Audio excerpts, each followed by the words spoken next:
natin, hindi natin alam kung saan tayo pupunta. Pag nagka-uwi tayo, hindi natin alam kung saan tayo iiyak.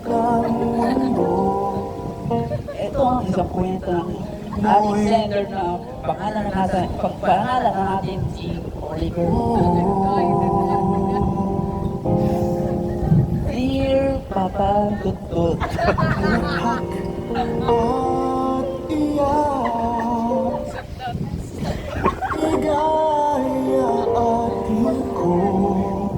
Ako nga po pala si Oliver.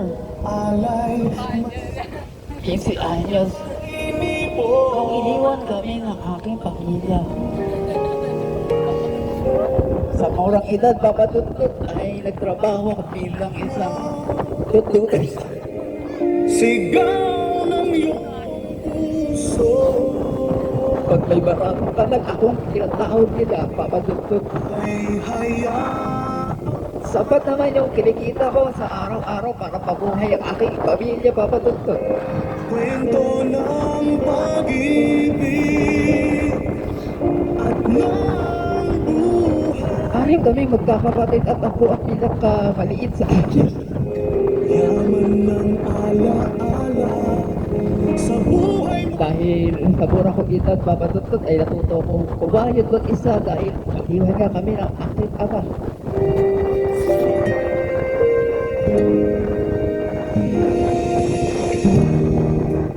Habang nagtatrabaho sa tututan ay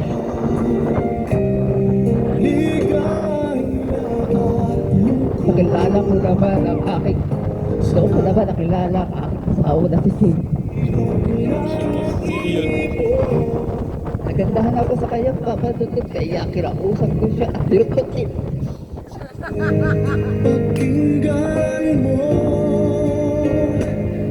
Sigaw. Kakatutut ko sa kanya, may anim na kaming anak.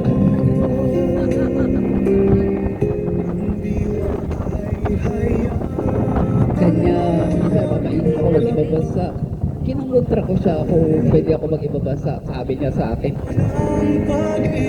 hindi ko kanina inyong anak. Saan ka pupunta? Kailangan ko mag-ibang bansa kasi mahirap ang buhay dito sa Pilipinas. Kaya naman natin kahit di ka mag-ibang bansa. Pero kailangan natin ito para makaahon tayo sa hirap. Kahit anong paghihirap ni Jane papatutut ay hindi niya ako napigilan mag-ibang bansa. Sa isip mo, sa puso mo. Kaya natuloy pa rin ako sa Qatar kahit na mahirap ang buhay doon. Kahit naamoy sila sibuyas, tinigis ko yun.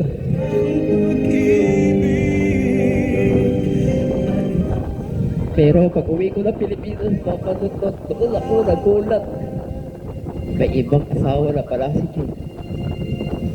Hanggang dito na lang papatutut at itutuloy ko na lang ang aking kwento. Isasend ko na lang ulit sa email mo. Sa buhay mo. Sa mga listeners namin dito sa Batangas, kung meron kayong kwento na gusto nyo i-share, ipadala nyo lang sa email na papa.tot@gmail. Pwede nyo rin i-share sa aming Facebook page na papa.tot para kay LS times 7.1. Tooks, di ba na?